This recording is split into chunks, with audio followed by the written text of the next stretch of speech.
kita di Ngobrol Santai, tempat kita bahas sejarah dan isu sosial dengan gaya yang gak bikin ngantuk. Hari ini gua nggak sendiri, ada partner ngobrol gua. Halo Del. Halo juga Ali. Halo juga bos semua yang nonton entah di rumah, di jalan, tempat ngopi, dimanapun kalian berada. Topik kita kali ini agak sedikit berat karena kita akan membahas soal reformasi tahun 1998. Yap, ini salah satu momen paling bersejarah di Indonesia ya. Banyak banget perubahan besar yang terjadi waktu itu.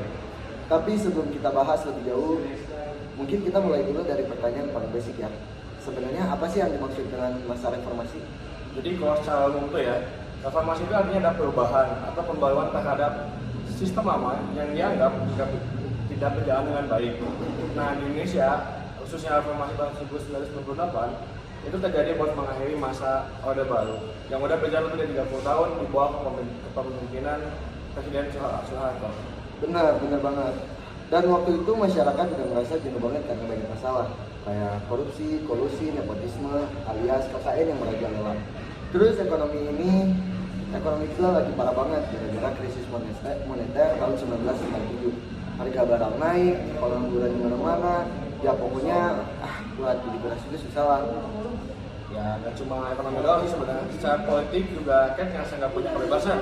Semua berjalan sesuai dengan apa yang sudah ditetapkan oleh pemerintah. Media juga dibatasi, bahkan seluruh partai politik pun hanya diperbolehkan pada saat itu cuma 3 partai doang. Bahkan ketika pemerintah juga bisa dibilang pada situ adalah hal yang lumayan berbahaya. Nah di situ muncul tekanan dari berbagai pihak, terutama mahasiswa. Mereka jadi motor utama gerakan reformasi. Mereka turun ke jalan, isi kampus dengan diskusi politik, hingga akhirnya demonstrasi besar-besaran meledak di tahun 1998. Ya, gue masih banget tuh. Gue juga suka nonton dari dokumenter yang ada dari juga ada yang cita-citaan gue dulu. Waktu itu buat mahasiswa turun juga dari DPR buat menuntut Soeharto mundur. Mereka bawa spanduk, orasi dan teriak reformasi. Ya, slogannya kuat banget. Mereka punya beberapa tuntutan utama, kayak menurunkan harga-harga, memberantas KKN, dan tentu saja meminta Presiden Soeharto untuk mundur dari jabatannya. Dan akhirnya setelah tekanan makin besar dan dukungan politik menurun, pada tanggal 21 Mei tahun 1998, Soeharto pun akhirnya resmi mundur dari jabatan sebagai presiden setelah 30 tahun menjabat. Itu jadi titik balik bagi bangsa Indonesia. Benar, setelah itu Indonesia masuk ke era yang kita sebut era reformasi. Banyak perubahan besar terjadi, mulai dari sistem politik, hukum, ekonomi, bahkan media. Nah, kita bahas satu ya. Dari sisi politik dulu deh. Reformasi bikin Indonesia beralih dari sistem yang super sentralistik ke arah demokrasi. Jadi rakyat punya kebebasan lebih besar buat berpendapat, bikin partai politik baru, dan memilih pemimpin lewat pemilu yang adil. Ya, benar banget. Pemilu 1999 itu bahkan jadi pemilu demokratis pertama setelah puluhan tahun berlalu. Partai-partai baru bermunculan, media juga mulai bebas lagi memberitakan apa saja tanpa takut dibredel. Dan di sisi hukum, juga ada perubahan yang sangat penting. Dibentuklah lembaga-lembaga baru, kayak Komisi Pemberantasan Korupsi atau yang biasa kita kenal sebagai KPK, buat memberantas KKN yang menjadi akar permasalahan Orde Baru. Selain itu, lembaga peradilan mulai lebih independen. Terus dari sisi sosial, masyarakat mulai sadar pentingnya kebebasan berpendapat. Dulu orang takut ngomong hal-hal yang berbau kritik. Tapi setelah reformasi muncul, banyak aktivis lembaga swadaya masyarakat, atau LSM dan media yang berani menyuarakan keadilan sosial. Tapi walaupun juga sih ya, proses reformasi juga nggak langsung mulus ya. Masih banyak tantangan. Misalnya setelah Soeharto turun, muncul keresahan di beberapa daerah konflik sosial, bahkan isu separatisme yang sempat jadi di Aceh dan Papua. Ya benar banget. Selain itu meskipun ada KPK, korupsi masih aja sih masalah terbesar di Indonesia yang sebenarnya sekarang juga. Jadi reformasi itu bukan kayak tombol ajaib yang langsung memperbaiki semuanya, tapi lebih ke proses panjang yang terus berjalan sampai sekarang.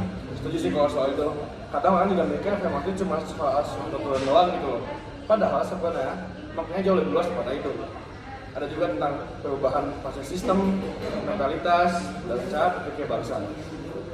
Nah, ngomong-ngomong soal generasi muda, menurut lo dia nih gimana sih?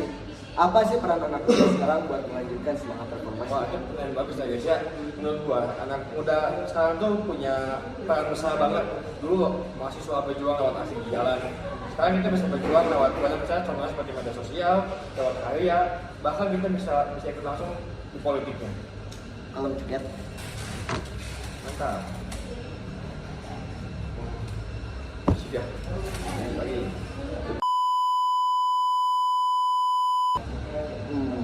Ya, kayak sekarang banyak banget gerakan digital yang ngomongin isu korupsi, lingkungan, dan HAM.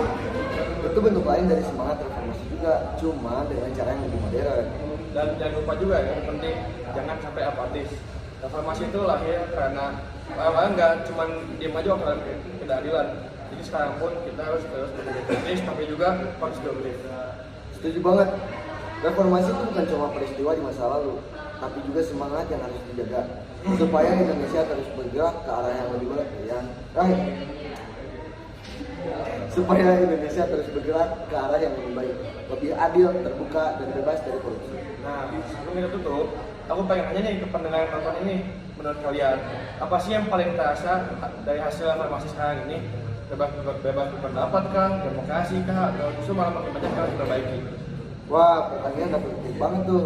Kalian bisa share pendapat kalian di kolom komentar. Siapa tahu kita bisa bacain di episode selanjutnya. Oke deh, kayaknya waktunya udah mulai habis juga nih. Seru banget deh ngobrolin sejarah, tapi dengan cara yang lebih ringan kayak gini loh. Ya, semoga teman-teman yang dengerin bisa lebih ngerti kenapa reformasi itu penting banget buat perjalanan bangsa kita. Dan jangan lupa sejarah bukan buat dihafalin, tapi buat dipelajari dan diambil maknanya. Mantap guys. Terima kasih juga buat yang udah dengerin dari kita ngobrol kayak gini. Gue Fadil. Dan gue Ali, sampai ketemu di episode berikutnya. Oke, dadah.